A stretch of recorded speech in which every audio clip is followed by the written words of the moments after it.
खुश आमदीद नाज़रीन, आप देख रहे हैं प्रोग्राम रमज़ान माह रहमान। वक्फे में जाने से पहले हम गुफ्तगू कर रहे थे डॉक्टर सैयद शिबिल हसन हाशमी साहब से। गुफ्तगू का सिलसिला वहीं से जोड़ते हैं। डॉक्टर साहब, रमज़ान की आपने जो बरकतें और फ़वाइद का बड़ा खूबसूरत और जामे आपने जवाब फरमाया, मैं चाहूँगा कि यहाँ हमारे नाज़रीन के लिए आप ये भी इरशाद फरमाएँ कि रमज़ानुल मुबारक की ख़ासुल ख़ास एहतियात क्या है, और इसके साथ साथ रमज़ान में हमारे ओवरऑल जो पूरे हमारे समाज को, मुआशरे को, सोसाइटी को जो ओवरऑल बेनिफिट्स मिलते हैं उसका भी कुछ जो है वो इख्तिसार के साथ तज़किरा हो जाए तो मैं बड़ा ममनून हूँ। जी, मैं गुजारिश करता हूँ, जहाँ से हमने गुफ्तगू मुनक़ता की थी वो यही थी कि अल्लाह ताला ने जो इंसान को बनाया है तो दो बुनियादी चीज़ों पे तश्कील दिया है। एक इंसान का पैकर है, वजूद है, बदन है, ज़ाहिर, और इसके अंदर एक और बड़ी खुसूसी चीज़ रखी है, उसका नाम रूह है। सही। एक आम तसव्वुर ये है कि रूह और बदन के इत्तिसाल से वजूद इंसानी तश्कील पाता है। अलमिया जो है उसको मुलाहिज़ा फरमाइए कि हम अपने बदन के मुतालबात, जो उसके मुतायबात, उसकी ज़रूरतें हैं, उसका बहुत एहसास करते हैं, बहुत ख्याल करते हैं, लेकिन अफसोस की बात यह है कि ये वो बदन है जो कुछ अरसे के बाद मट्टी में मिलके मट्टी हो जाता है। अल्लाह अकबर। दूसरी चीज़ है रूह, जिसकी तरफ हमारी कम तवज्जो होती है, लेकिन हैरत की बात यह है कि जिसने दवाम हासिल किया, जो मौत के बाद भी नहीं मरती, उसका नाम रूह है, और उसके लिए हमारी तरजीहात जो हैं वो बहुत कम होती हैं। सही। लेकिन अल्लाह क्योंकि आदिल भी है, लिहाजा अल्लाह के पेश निगाह महज ये नहीं है कि आप रूह के इर्तिफा के लिए काविशें करते रहें और बदन के मुतालबात और मुतायबात जो हैं, ज़रूरतें जो हैं, उसको इग्नोर करें। लिहाजा अल्लाह ने इंसान के बदन और रूह दोनों के लिए कुछ ऐसे लवाजमात रखे हैं जिनका इकरार करना, जिन पर अमल पैरा होना इंसान के लिए मुफीद और कारआमद है।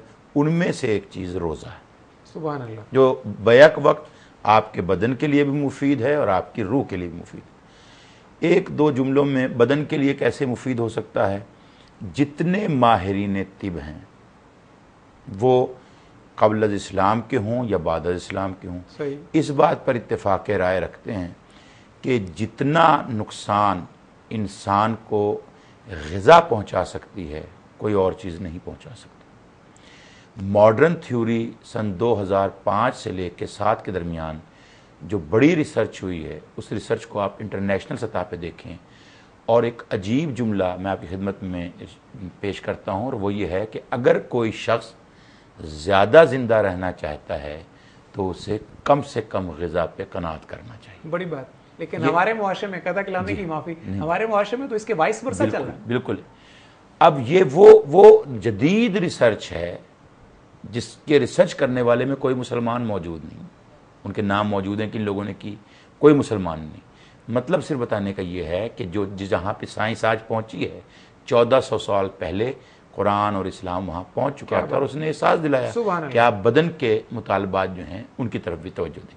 तो रोज़ा उनमें से एहसास एक तो ये पैदा करता है कि बदन की ज़रूरतों के मुताबिक। दूसरी बड़ी अहम चीज़ ये है कि बदन की बहुत सी ऐसी चीज़ें हैं कि जिनके बदन के ज़रिए से एहतियाज जो है, बदन के ज़रिए से दूसरों के एहतियाज को आप समझ सकते हैं। मसलन आप ज़िंदगी में समझ ही नहीं सकते कि एक भूखा आदमी जो आपसे मांग रहा है उसके अंदर भूख क्या है जब तक आप भूखे ना रहें। अल्लाह, कभी एहसास ही नहीं हो सकता। और दूसरी बात यह है कि एक वो भूखा इंसान कि जिसके पास खाने के लिए नहीं है और जो नेमतें जो हैं उनसे बहरावर ही नहीं हो सकता, उसका मिजाज कभी उस तरह का हो ही नहीं सकता जिस तरह का उस आदमी का मिजाज है कि जिसने अफ्तारी भी की है, जिसने सहरी भी की है, फिर अगले दिन वो अफ्तारी करेगा, उसको मालूम है कि मेरे पास तमाम लजाइज मौजूद हैं। सही। अब वो अगर बाकायदा तौर पर भूखा रह रहा है तो अब वो उस भूखे से बहुत मुख्तलिफ है जो बामरे मजबूरी भूखा रह रहा है। तो यहाँ से जो मैंने गुज़िश्ता भी गुफ्तगू में कहा था, यहाँ से सब्र और शुक्र की मंजिल में फ़र्क पैदा होता है। ایک مقام وہ ہوتا ہے جہاں صبر ہے کہ غذائی نہیں ہے اور کھا نہیں رہے، اور ایک مقام وہ ہے جہاں لذائذ حیات جو ہے اللہ کی رضا کے ساتھ ترک کر کے شکر کی منزل میں انسان داخل۔ بڑی بات، سبحان اللہ۔ تو جسم جو ہے اس کی ریکوائرمنٹ جو ہیں یہ روزہ پوری کرتا ہے۔ ایک تو سوسائٹی بھی میں نے آپ کو بتائی کہ آپ کو احساس پیدا ہوتا ہے یہ۔ دوسری بڑی اہم چیز جو ہے وہ ہے روح کے مطالبات، روح کی ضرورتیں۔ روحانی طور پر بے شمار ایسی چیزیں ہیں جو میں آپ کو بیان کرنا شروع کروں تو اس کے لیے تو الگ سے پورا ٹائم چاہیے، لیکن ان میں سے آج جدید سائنس یہ کہتی ہے کہ امراض جو ہیں وہ منتقل ہوتے ہیں نئی نسل کو۔ جب کل ہم یہ کہتے تھے کہ اگر شرافت ایک نسل سے دوسری نسل میں منتقل ہوتی ہے تو سائنس تسلیم نہیں کرتی تھی، آج کہتے ہیں کہ شوگر منتقل ہو جاتی ہے، آج کہتے ہیں ہارٹ اٹیک منتقل ہو جاتا ہے، آج کہتے ہیں ہسٹری لکھنے میں ڈاکٹر پہلا جملہ یہی پوچھتا ہے کہ باپ کو شوگر تو نہیں تھی، ماں کو شوگر تو نہیں تھی، دادا کو شوگر تو نہیں تھی۔ تو جب ان سے پوچھیں کہ ایسا کیوں پوچھتے ہیں تو کہتے ہیں کہ منتقل ہوتی ہے۔ یہی میں بھی گزارش کرتا ہوں کہ اگر امراض منتقل ہو سکتے ہیں، عوارض منتقل ہو سکتے ہیں، تو شرافت نفسی بھی منتقل ہو سکتی ہے۔ کیا بات۔ اور روح کی بالیدگی کے لیے سب سے اہم چیز جو ہے وہ یہ ہے کہ روزہ وہ چیز ہے جو عزت نفس پیدا کرتا ہے، صبر کی قوت پیدا کرتا ہے، صلاحیت پیدا کرتا ہے، رزق حلال کی طرف لے کے جاتا ہے، سماجی عیوب، رذائل اخلاق، ان سب سے انسان کو نجات دلاتا ہے۔ خوب، ماشاءاللہ۔ ناظرین محترم، آپ نے خوبصورت گفتگو سنی ڈاکٹر سید شبیل حسن ہاشمی صاحب کی۔ پروگرام میں یہاں پہ ہم نعت شامل کریں گے۔ عرض وطن کے بین الاقوامی شہرت یافتہ ثناخوان رسول محترم الحاج سرور حسین نقشبندی ہمارے ساتھ تشریف فرما ہے۔ سرور صاحب، میری بھی گزارش ہے اور آپ کے آنے سے پہلے بھی میری پوری ٹیم نے، تمام ساتھیوں نے بھی یہ گزارش کی، یہ باجماعت گزارش آپ کہہ سکتے ہیں کہ مدینہ شریف کے حوالے سے، دیار نور کے حوالے سے وہ کلام جو آپ نے پڑھا اور الحمدللہ پورے عالم اسلام میں معروف ہوا، یہ دنیا ایک سمندر ہے۔ جی میں چند اشعار پیش کرتا ہوں۔ بسم اللہ۔ یہ دنیا ایک سمندر ہے مگر ساحل مدینہ ہے۔ کیا بات ہے، سبحان اللہ، سبحان اللہ۔ ہر ایک موجے بلا کی راہ میں حائل مدینہ ہے۔ سبحان اللہ، سبحان اللہ۔ زمانہ دھوپ ہے اور چھاؤں ہے، بس ایک بستی میں۔ کیا بات ہے، سبحان اللہ۔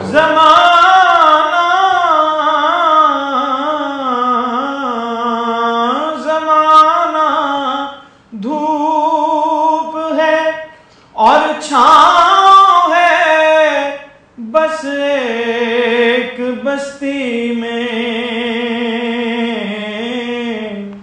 یہ دنیا جل کے بجھ جاتی مگر شامل مدینہ ہے۔ یہ دنیا جل کے بجھ جاتی سبحان اللہ، شامل مدینہ ہے۔ شرف مجھ کو بھی حاصل ہے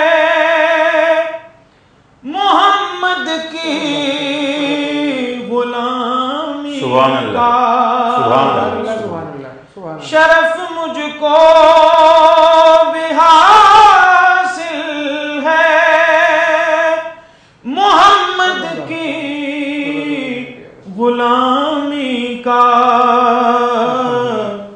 وہ میرے دل میں رہتے ہیں، میرا بھی دل مدینہ ہے۔ سبحان اللہ، سبحان اللہ۔ میرے دل میں رہتے ہیں، میرا بھی دل مدینہ، دل مدینہ ہے۔ سبحان اللہ۔ مدینے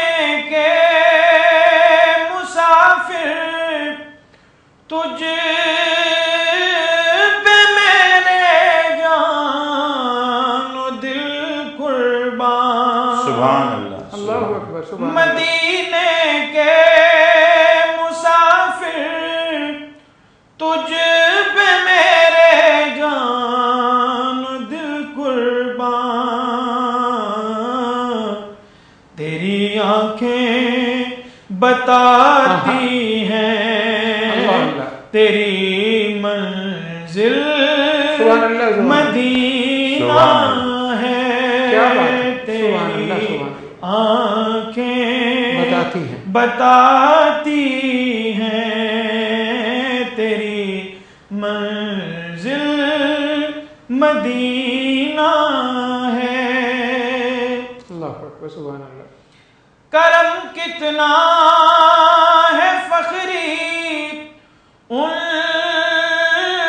کی ذات پاک کا مجھ پر، میں اتنی دور،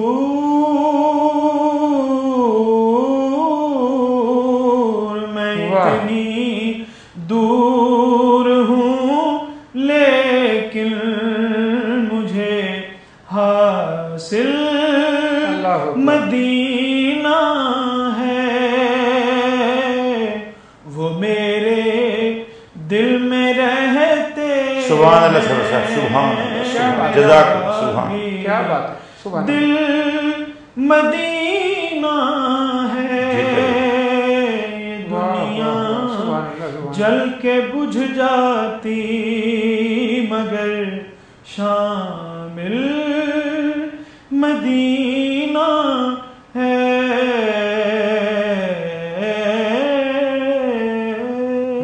سبحان اللہ، سبحان اللہ، سبحان اللہ۔ محترم ناظرین، نذرانہ نعت آپ نے سماعت فرمایا۔